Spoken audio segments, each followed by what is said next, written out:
Pessoal, uma boa tarde a todos.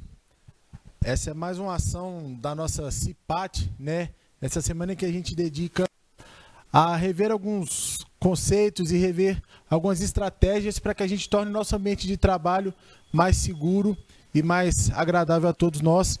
E hoje a gente tem a alegria de receber um colega nosso de trabalho, né, para estar conversando um pouquinho com a gente. E desde já eu quero agradecer a presença de todos e agradecer ao nosso amigo Adriano, convidar aqui o nosso psicólogo, Adriano Alvim, agradecer a ele a disponibilidade, né, agradecer a ele o empenho, né, por estar com a gente aqui e contribuir nessa semana que é tão importante para a nossa empresa. E a palavra está com ele nesse momento.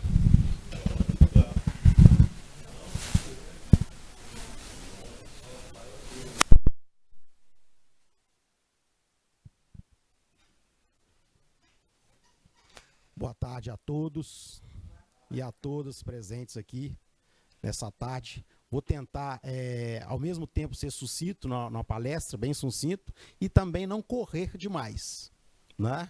Porque o correr já é do momento, o demais que a gente precisa poder avaliar, né? Quando eu fui convidado aí para a CIPAT, né, 27ª, né, daqui a pouco nós estamos comemorando 3 décadas de CIPAT da Casa de Caridade de Carangola, eu discuti com a Rita, né, qual que seria uma temática interessante para a gente discutir, que é do momento, né, que a gente tem passado aí. Muitas pessoas acham que isso começou ou culminou no período pós-pandemia, né, Covid-19, mas a gente já vem num processo aí de algumas décadas, né, entrando numa sistematização de falta de sentido, ou desprovido de sentido, né? Eu criei aqui uma tela depois que a gente vai discutir aqui, né, de um mal do século XXI. E a gente tem que entender que as coisas vão mudando ao longo do tempo, ou não. Hoje em dia não se precisa de muito tempo para determinadas mudanças. Eu criei uma tela com uma interrogativa ali para a gente poder discutir aqui, né? É bem-vinda a participação de todos. Eu também, Gabriel, e a todos eu agradeço o convite. Falei com vocês que eu estava um pouco afastado desse trabalho de palestras, né? Porque a vida às vezes não convida a gente a refletir e às vezes puxar determinado freio de mão, né? É um assunto que me chama muita atenção, que eu trabalhei essa temática também enquanto estudante de psicologia na Faminas, e é algo que a gente vê muito hoje, muito discutido hoje em redes sociais, né, na internet, né, e muitos profissionais falando disso. Eu acho que o grande sentido que a gente vai tentar descobrir ao final da palestra, não é algo extensivo, entendam isso, é a gente justamente tentar no mínimo sair daqui por que faz sentido de vocês todos estarem aqui hoje. E é um sentido que ele é particular, ele é pessoal, ele é de cada um. Aí, o que eu trouxe para vocês hoje, acho que aqui está um bom lugar para me ficar, né? E tá ok aí, é a Era do Vazio, né? Eu pensei nesse título eu criei ele. Quanto mais se apressa, né? Quanto mais se apressamos, menos sentido a gente anda se encontrando. Isso é muito interessante porque a gente vive às vezes numa roleta russa, numa roda gigante, e que a gente massivamente vai fazendo um determinado trabalho, ou trabalhos, ou funções, ou atribuições, e a gente não consegue nessa rotatividade, nesse giro, pensar, está fazendo sentido? Tem sentido? E aí eu já vou pegar um gancho na primeira tela, né?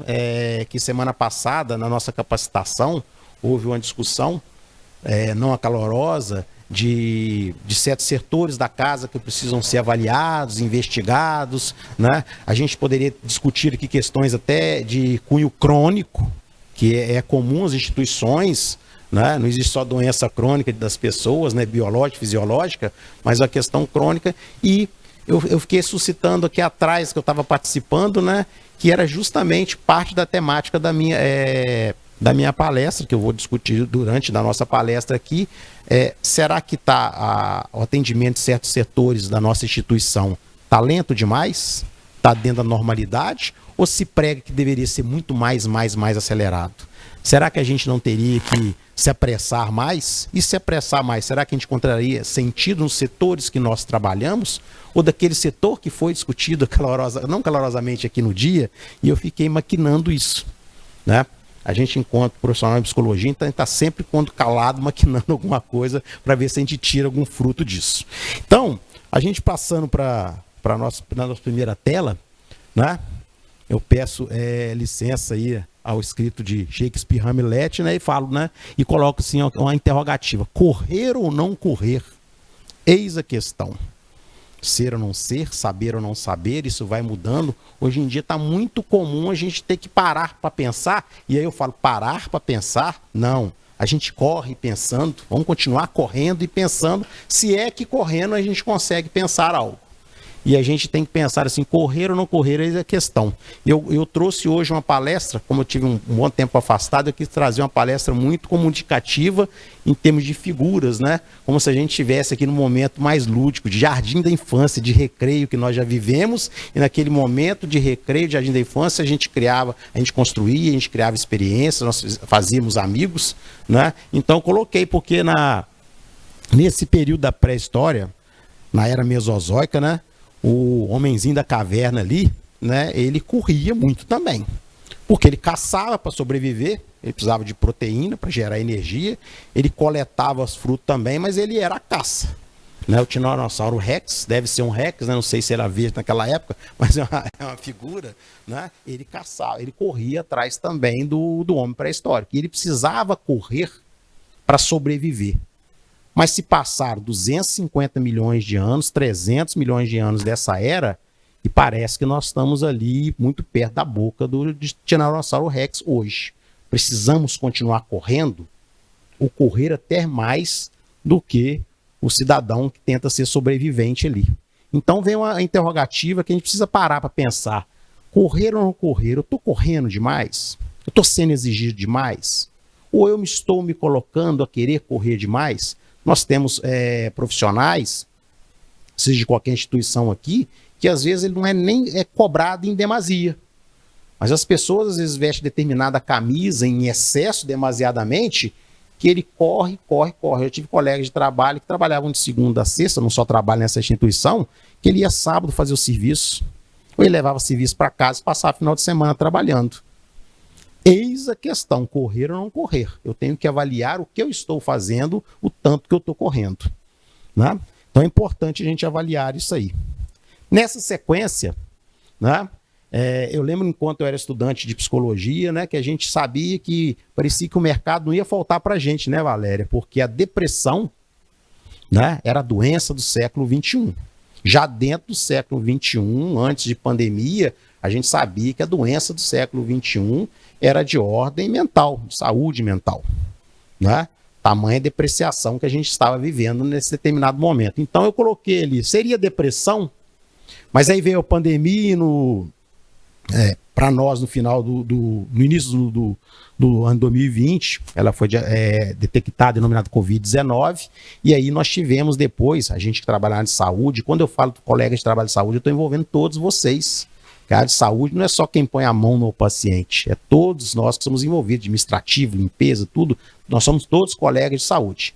Colegas em especialidades, eu e a Valéria somos psicólogos, o Gabriel com seus colegas enfermeiros e vai por aí afora. Daiane, assistente social, vai por aí afora. Mas nós tivemos as síndromes na pós-pandemia, né? As síndromes pós-pandemia da Covid, as síndromes de Covid, né? Problemas de circulação, né? Pessoas com problemas neurológicos, alguns demenciais e tudo mais, né? Isso é mais recente, tem 4 anos. Só que aí eu ponho interrogação, e não é forca, não fico pensando que o que eu acho que é a doença do século XXI tem 4 letras, eu só coloquei 4 pontinhos ali para questões econômicas. Obrigado, Lu, pelo prestígio. E aí a gente tem que avaliar que a doença que a gente está pensando ou tentando evitar não é doença só que a gente sente, ou que a gente olha em erupção na pele. Ela pode estar dentro do nosso dia a dia. Ela pode ser, como eu discuti semana passada com a Jamila, ela pode ser uma doença que ela está culturalizada, ela está vivenciada dentro da cultura. E aí eu venho a perguntar, qual seria a doença do século XXI? Que não é uma depressão, que não é uma ansiedade que cresceu demais nos últimos 4 anos, que se ela estava lá 2 voltas atrás da depressão, ela conseguiu tirar essa diferença, ela está, né, cabeça a cabeça com a depressão, junto com a depressão na reta final, não é ansiedade. Qual seria a doença do século XXI? Ela pode ser questionada, mas a gente tem discutido muito isso dentro da filosofia, dentro da antropologia, dentro da psicologia, né? O que seria? a gente está dizendo que é muito importante a gente avaliar o que a gente fala de vida acelerada. Né? Ah, Rita, mas é que a pessoa não consegue acompanhar o que precisa acompanhar. Né? Ah, Gabriel, essa pessoa está muito lenta. Nós estamos vivendo uma vida mais acelerada? E essa aceleração, ela é compatível com que a gente possa acelerar? Nós estamos com um pneu, um solado adequado para dar a freagem, fazer a frenagem na hora que seja necessário? Então coloquei ali um escritório antigo, né, que não tem nada a ver com os escritórios, com as salas, gabinetes e repartições da nossa instituição e da outra, né, bem arrumadinho, né, com as estantes tudo lá, com as letras. O que eu vejo é, quando eu passo nas instituições aqui administrativas da Casa de Caridade, eu tive anteontem na diretoria, né, a pessoa que esteve comigo não está aqui, a Aparecida, tá, cadê a Aparecida, gente? Mas eu não era ela, não sei o quê. Aí eu olhei para a mesa, assim, eu precisava salvar minha palestra, né, eu olhei a mesa, tá muito longe daquela mesa ali. Tinha papel, né, tinha papel colado em papel, que era, na verdade, uma montanha-russa. Então, quando a gente fala de vida acelerada, a gente tem que pesar, enquanto profissional, de que área que a gente estiver, o que está acelerado para a gente. Será o serviço? Aí eu venho me questionando, porque a Rita discutiu isso comigo, parece tem 30 dias mais ou menos, né, Rita? Eu falei que eu faria por esse afastamento. E aí, primeira coisa que veio à minha cabeça, como é que era o hospital há 20, 30 anos atrás? Né? Outra gestão, né? As irmãs mais influentes na casa, menos repartições, menos leitos e tudo mais. Mas será que a gente estava naquela correria? Que o atendimento está lento em determinada repartição, né, Valéria? Que a gente discutiu aqui, claro, bem a título de ilustração apenas, porque não chegamos a aprofundar isso. Então a gente tem que parar para pensar isso. O nosso quadro de vida acelerado ali não tem nada a ver com o grande problema que a gente tem vivenciado agora. Agora, eu não estou aqui para eleger culpados, aqui não é caça a bruxas, é apenas uma avaliação, porque envolve um amparo legal, a vida profissional, ser ético, discutir isso com a Rita um tempo atrás, né? Numa vida acelerada, se para pensar, porque a ética ela está voltada para a reflexão. É certo ou não é certo? Posso fazer ou não posso? Né? Nosso país, né, dentro das nossas normativas, dentro do que é cultural e moral, se casa com uma mulher. País do Oriente Médio, você pode ter 30 mulheres, dependendo se tiver condição, sultão para casar com elas, isso é ético. A ética é reflexiva. Né? Numa vida acelerada, a gente para refletir. Aí vem um grande problema que a gente tem discutido, que eu vou falar mais à frente, das redes sociais. A gente está buscando conhecimento ou a gente está tendo um turbilhão de informações? E aí, com um turbilhão de informações, eu não tenho gargalo para poder gerir todas elas. É importante a gente pensar, fazer uma reflexão sobre. E essa reflexão ela pode ser coletiva aqui hoje, quando a gente discute matemática. Mas, na verdade, ela vai funcionar muito a partir do momento que você consiga refletir daquilo que está sendo feito, daquilo que é proposto a você mesmo e daquilo que você propõe para a sua vida. Seja pessoal, seja profissional, seja dentro da sociedade ou familiar. Então a vida acelerada, gente, mas vida acelerada não é doença do século, tal, nem tal, não. Tá, porque ela desencadeia uma série de fatores, sintomas e comorbidades. E às vezes a gente vai trabalhar isso não vai ser resolvido. Apesar do que a gente tem visto alguns profissionais de saúde falando assim, ó, desacelera, descompatibiliza, diminui, menos informação, desliga isso um pouco, para fazer uma caminhada. Né? Você quer ver um processo de vida acelerada de um profissional, seja ele de saúde ou não, é aquele profissional que está contando, desculpa se isso vai servir para todos, né? Carapuça, a gente precisa entender isso. Daqui 8 meses eu tô de férias. Pô, mas 8 meses? Então você vai trabalhar 8 meses para tirar um de férias. E quando tá terminando os 30 dias de férias, a pessoa na última semana já começa a taquicardia. Semana que vem eu tenho que voltar. Eu tenho que voltar para o trabalho. Né? Gente, férias, que são agentes profissionais, gozam um mês de férias para trabalhar os outros 11, dentro de uma lógica, né? ele não salva os outros 11 meses, não. A gente tem que procurar estar bem os 11 meses, procurar estar, não é garantia para que a gente possa depois gozar nossas férias da melhor forma. Fora aquele que tira férias com o celular conectado, né? Vou para onde? Ah, vou lá para Fernando de Noronha. Lá eu queria ir, mas não posso pagar o pacote. Lá não tem Wi-Fi, vai que meu serviço me liga. Então eu vou aqui para Guarapari mesmo. Né? Porque ali não precisa de Wi-Fi, né? O colega que trabalha te encontra ali e fala, só já tem problema, lá que está lá junto contigo. Né? Dando sequência, dentro dessa vida acelerada, uma coisa que nos chama muito atenção, e aí quando eu falo de falta de sentido, eu deixei um autor para a gente poder discutir lá no final sobre ele, um autor que eu gosto muito, né? Eu trouxe uma tela para vocês que fala sobre devorando o vazio. Porque quando a gente tem um excesso de informação, isso não garante que a gente tenha conhecimento, que a gente sabe lidar com as coisas do dia a dia. Eu estou falando de coisa cotidiana.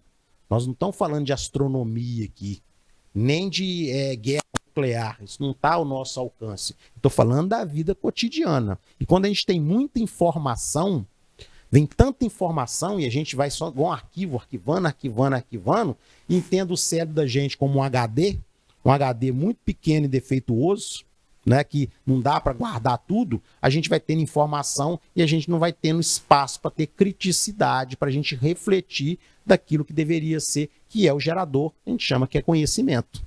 Então a gente vê naquela tela ali, né, um senhor ali entristecido, às vezes ali sanando, né, essa vaziez com prazer, que um dos prazeres que a gente tem é comer, às vezes comer desvairadamente, né? Mas não é só comer, ele tem um celular lá, ele tem uma laranja, ele tem uma nota de $1 lá, parece que em cima dele tem uma...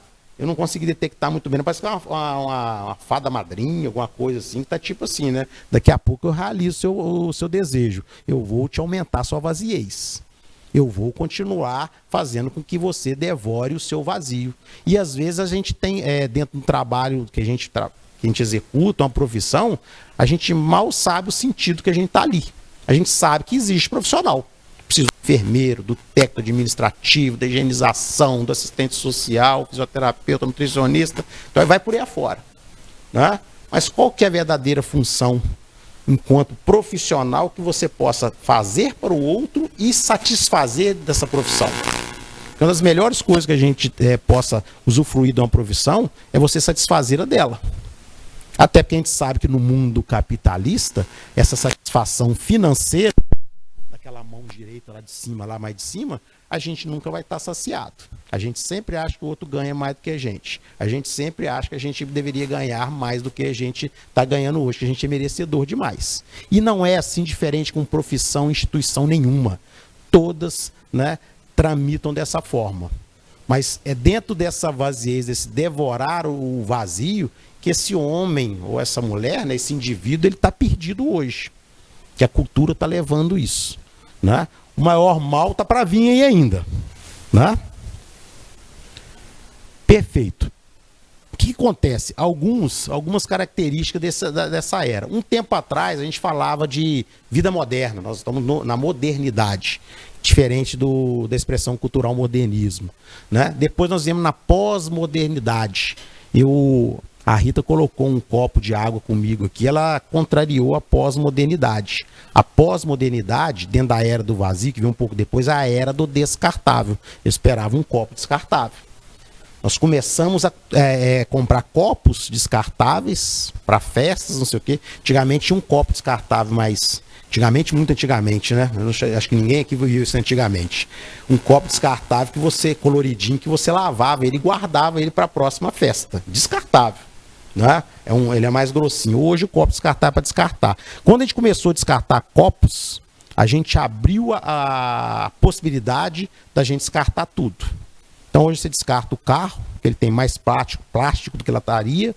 Hoje você descarta o prato, que é descartável. Hoje a coisa mais fácil de descartar, eu não escutei, são as pessoas. A gente descarta as relações. Tem um autor que eu gosto muito, que é um sociólogo, chama Bauman, né? Zygmunt Bauman, ele é polonês, que ele diz que esse processo de descarte chegou nas relações. E as redes sociais são as mais massificantes e cruéis. Porque você tem 10 mil seguidores. Tem algumas redes que falam amigos, né? Tá lá entre parênteses, amigos. Quando aquele amigo, que é um deles dos 10 mil, não me satisfaz, eu faço como faço com um copo, eu vou e bloqueio ele.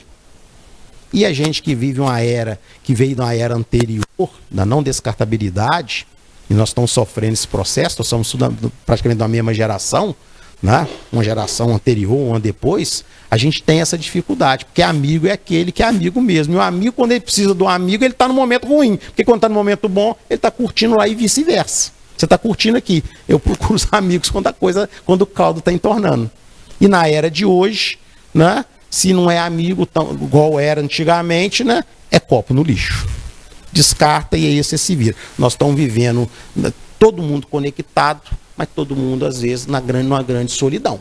Porque ninguém pode contar com ninguém mais. O copo eu uso e jogo fora, não posso reaproveitar. O amigo você tem que reaproveitar ele sempre. Né? E isso está dentro da pós-modernidade, um pouquinho anterior ou misturado com a era do vazio, que é o que é mais novo que a gente tem discutido hoje. A era do vazio, né, ela é considerada a era da paixão pelo nada e pela exaltação da indiferença.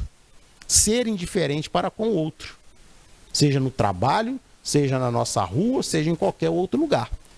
Quando eu estava ministrando mais palestras, até para algumas instituições, eu discutia às vezes o seguinte: nós não precisamos fazer amizades no local de trabalho. Não é necessidade fazer, mas você ser respeitoso e adquirir respeito do outro é fundamental. Até porque, dentro do que eu estudei na minha profissão, a amizade a gente faz quando a gente está de chinelo de dedo, quando a gente tem que dividir a Coca-Cola, quando você tem R$5 no bolso. Quando você está numa situação melhor de vida, você não faz amigos, aí você está com família, você está com vida estabelecida, você tem carro, casa, você se diverte, porque ele está à sua volta. Então, meus amigos, é tudo lá de trás. Quando a gente fala em amigos, sei o que, lembra na Cacombi, que a gente viu o fundo furado lá e não sei o que tal, que a gente comprava Coca-Cola, o outro não entrava com nada porque não tinha o dinheiro da Coca-Cola, e a Coca-Cola tinha que dar para 10. Aí isso que acontece, você constrói laços. Quando você está com a sua família constituída, quando você está com o seu emprego, você quer paz ou outras coisas mais, você não passa por essas vivências. Essas vivências de dificuldade é o que traz, né, os laços de amizade. Os meus amigos são todos lá de trás. Eu não tenho vergonha de falar isso. É uma realidade que a sociologia, a filosofia, a antropologia explica isso muito bem, cada um dentro da sua teoria. E na era do vazio a gente exalta o quê? Indiferença. Eu sou indiferente, não sou indiferente para com o outro, indiferente para com a doença do outro, indiferente para com isso. O que acontece na rua, indiferente para o cachorro que é atropelado, indiferente às vezes para aquela senhorinha que caiu na rua lá, que você não dá tempo de levantar ela, porque na era do vazio, da correria, que você se apressa mais, não vê sentido para levantar ela. O SAMU levanta. Tá vindo aí, ó. Vindo aí, mas solta o tempo para ver que hora que vem. Então a gente tem vivido isso hoje. E isso é a atualidade. Não quero dizer que isso deveria ser a normalidade, entender, mas é a atualidade, né? Outra coisa, esse indivíduo indiferente para com tudo, às vezes para com ele mesmo, né? Não é só para com o outro. Ele busca prazeres pequenos, leves, fugazes, que seja agora, o mais rápido possível, evitando confrontos com a espiritualidade, religião, né? Quando eu falo religião, não estou falando de templo, né? Com o próximo, porque a gente aprende muito com o próximo. Aprende na diferença, não na indiferença, na diferença do que o próximo te oferece. Aquilo que é diferente no outro eu consigo abstrair, aquilo que é igual ao do outro eu já tenho. Que é o mesmo conceito, a mesma experiência. Mas o outro tem uma experiência diferente, se ele fala comigo, eu vivo a experiência dele, no mínimo teoricamente. A gente tem afastado do próximo. E com aspectos até mais sombrios da existência. No nosso caso aqui, que a gente tem uma instituição de saúde, com a própria morte, né? Com o porvir, com algo que é muito mais além do que a gente poderia discutir numa palestra aqui ou numa capacitação, né? Aspectos sombrios da existência com outras coisas. Uma morte serena, né? Um findar de vida sereno, feliz e bem equilibrado, por que não? Né? Isso ensina a gente. Mas no mundo do indiferente, né? Eu não tenho nem olhar para isso. Eu não tenho tempo. Inclusive, já está tempo de acabar isso aqui, para a gente sair correndo para outras coisas mais, né? Desse autor que eu trouxe, ele tem um livro, uma das teorias deles, ele tem o nome do próprio livro que chama Amor Líquido, né? Esse tipo de relação, ele diz que ampara-se daqui até as próximas eternas 24 horas. E como 24 horas para nós no dia de hoje está eterno, né? A gente trabalha no hospital, amanhã você vai fazer o exame. Nossa, amanhã? Ó, sua cirurgia depois de amanhã. Daqui 48 horas, né? Hoje, terça-feira, quinta-feira. Mas só quinta-feira. Mas não tem corrido para atender naquele setor lá, né, que nós discutimos aqui semana passada. Não correu? Não correu. A ficha gastou 3 minutos para entrar. O ser humano está fazendo conta dessas pequenas horas, porque um dia de 24 horas tornou-se eterno. Tamanha agilidade e rapidez que nós estamos vivendo. E eu posso, às vezes, cobrar do outro. Eu quero ser atendido aqui com 5 minutos, como diz o protocolo. Mas será que eu tenho capacidade ou recurso para atender a Márcia no que ela deseja em 5 minutos? Mas eu posso cobrar do outro um atendimento, né, rápido, já. Mas será que é permissível? E a mim? Eu posso me cobrar? Se a gente não parar para pensar, a gente não sabe se pode ser feito. Tá? Então, o que eu venho trazendo, eu tenho discutido muitas vezes, quando eu discuto, até informalmente com amigos, é isso. Nós estamos acelerados demais, nós estamos correndo demais. Aí nós estamos cheios de sintomas e a gente quer tratar sintomas. Vamos tratar sintomas com o quê? Daqui a pouco nós vamos ter inscrição para o Tibete. Todo mundo de monge lá, meditando 24 horas por dia, à base só de água e folhinha. Mas não vai ter, a inscrição não vai dar conta, não é tão grande assim. E tem uma coisa que também chama muita atenção, e do pouco que eu estudei sobre antropologia, nós somos aqui os verdadeiros sofredores do mundo atual. Por quê? Do mundo atual. Porque nós pegamos uma era sem elas, atravessando uma era dentro delas, as redes sociais, né? Diferente daquele dos nossos avós, às vezes pais, né? Que não tiveram contato delas, viveram aquela vida naquele diz o pessoal da área rural, e dos que chegaram depois dos anos 90, que já chegaram, está lá dentro das redes sociais. Geração Z e outros nomes que eles gostam de dar aí, nascidos aí no final dos anos 90, do século 21. Eu acho que nós somos o povo sofredor, porque a gente tem os dois lados da moeda.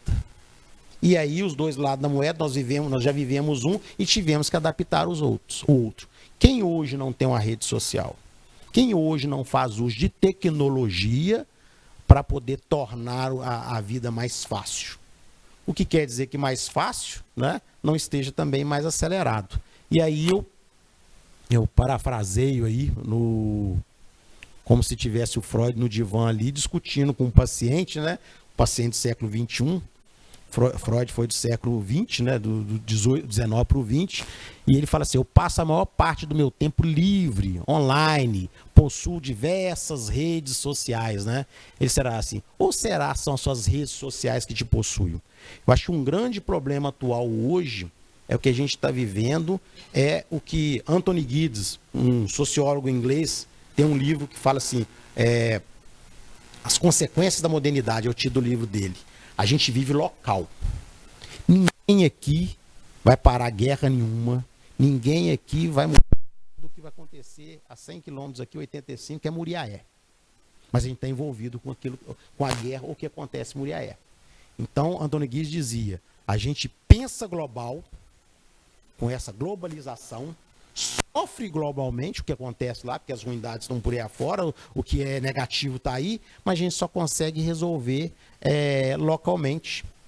O que a gente pode fazer? Tá, se eu satisfaço resolver algum problema na minha rua, tudo bem. Mas a gente está hoje como se fosse uma antena parabólica captando tudo de ruim que vem de tudo quanto é lado. Eu vi vendo senhorinha, às vezes, falando assim, eu gosto de senhoras, né?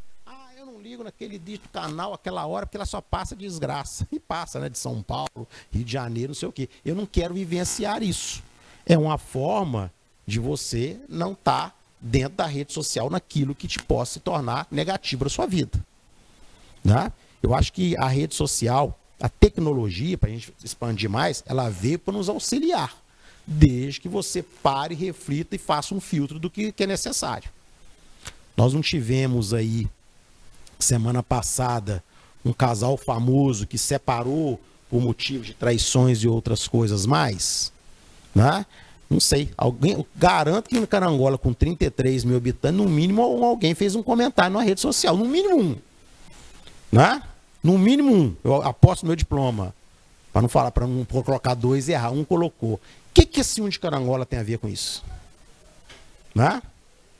É um casal famoso, um cantor e uma pessoa famosa aí uma influência, né?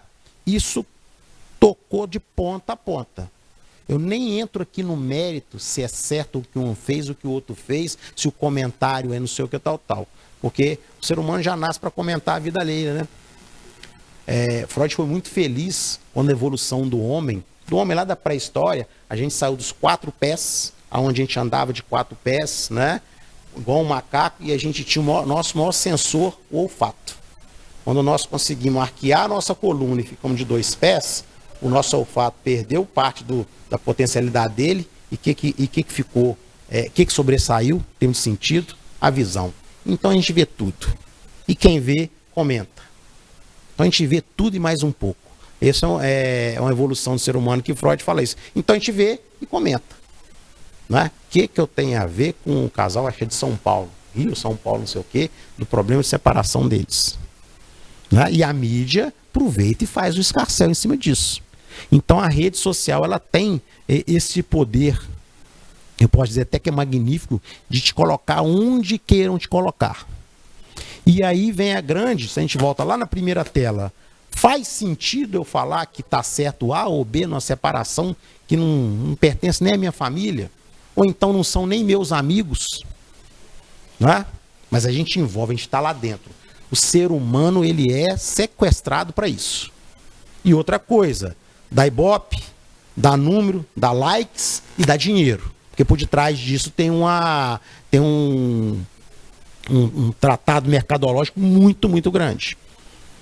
Dentro das redes sociais, eu estava pesquisando, eu fiz questão de confirmar o que eu estava pensando, o que eu estava estudando, Rita, para essa palestra, né? Nesse processo de ver tudo, tocar em tudo, clicar em tudo, o que tem feito mais sucesso, eu posso estar errado, vocês me ajudem aí, né? O TikTok parece que é uma coisa que ainda faz mais sucesso nas redes sociais, né? Qual é o tempo que possa ter os vídeos do TikTok? Eu recebo pelo meu WhatsApp, né? E não sou contra quem baixou lá o aplicativo, o TikTok lá. Mas parece que os vídeos têm que ter de 15 segundos a 60 segundos. Por quê? Hoje a gente não consegue ficar 2, 3 minutos assistindo um vídeo. Se eu falar para vocês que minha palestra dura 2 horas e meia, 2 horas só, tá, Gabriel? Não vai, eu vou ficar sozinho aqui. E o Alessandro não pode sair, né? Então o que acontece? Hoje o ser humano ele tem que ser, né, alimentado por pequenas frações. Então você vê um vídeo de 15 segundos, você entendeu ou não, é aquilo que você precisa. Já visto quando a gente vai escutar um áudio no celular, ele está em alta rotação. Né? Se puder ter uma rotação, se for de serviço, tiver uma rotação que sai o ruído, né? Que sai blá, blá, blá, blá, blá, é isso que a gente queria ter, né? De onde que vem, é melhor ser assim. Então as redes sociais, elas vêm oferecendo, dentro do que a gente está vivendo hoje, uma aceleração fora do comum, né? Uma entrada desnecessária e uma falta de sentido tremenda. Como já foi o pão e circo em períodos anteriores, né? Em períodos aí antigos, na Grécia e na Roma. A gente precisa divertir o ser humano, só que hoje se diverte com muito mais tempo. 15 segundos no TikTok, uma boa historinha ali com 15, 30 segundos, já faz a gente ficar um pouco mais anestesiado. Tá, e aí? Para a gente já chegar num fechamento, num entendimento disso, o que seria então o sentido da vida na nossa atualidade, no momento de hoje? Porque a gente fala de vida acelerada, a gente fala dessa rede maçante e massificada que nós estamos vivendo, mas e o sentido da vida? Para o autor Viktor Frankl é um autor bem estudado no Brasil, mas é mais da nossa área, né, Valéria? E ele é pouco difundido. Né? Ele criou uma teoria terapêutica e ele era médico, neurologista, neuropsiquiatra, e ele sobreviveu ao Holocausto, né? Ele foi preso 2 vezes no período nazista, sobreviveu às 2. E aí, dentro da vivência dele enquanto médico, né, como um preso judeu na Alemanha, né, ele conseguiu entender por que ele sobreviveu a 2 prisões e saiu e continuou. É porque a vida dele tinha um determinado sentido. E ele faz uma teoria toda em cima disso. Né? E para quem estuda a teoria dele, que chama logoterapia, que é muito pouco difundida, ele diz o seguinte, né? O sentido da vida perpassa por dedicar-se a algo muito maior que a nós mesmos. A gente precisa tentar encontrar na rua da gente, na casa da gente, na sociedade da gente, na igreja da gente, no ciclo social, religioso, no trabalho da gente, algo muito maior do que a nossa função lá dentro. Por que eu estou trabalhando na casa de caridade? É porque é necessário existir essa função. Se não tiver você, terá outro. Isso é fato. Mas por que eu estou trabalhando? Tem algo muito maior que eu posso, às vezes, oferecer a um paciente, a um colega de trabalho, a um prestador de serviço, porque a gente tem toda a parte administrativa também. Acima disso que a gente precisa pensar para ver se a gente se encontra.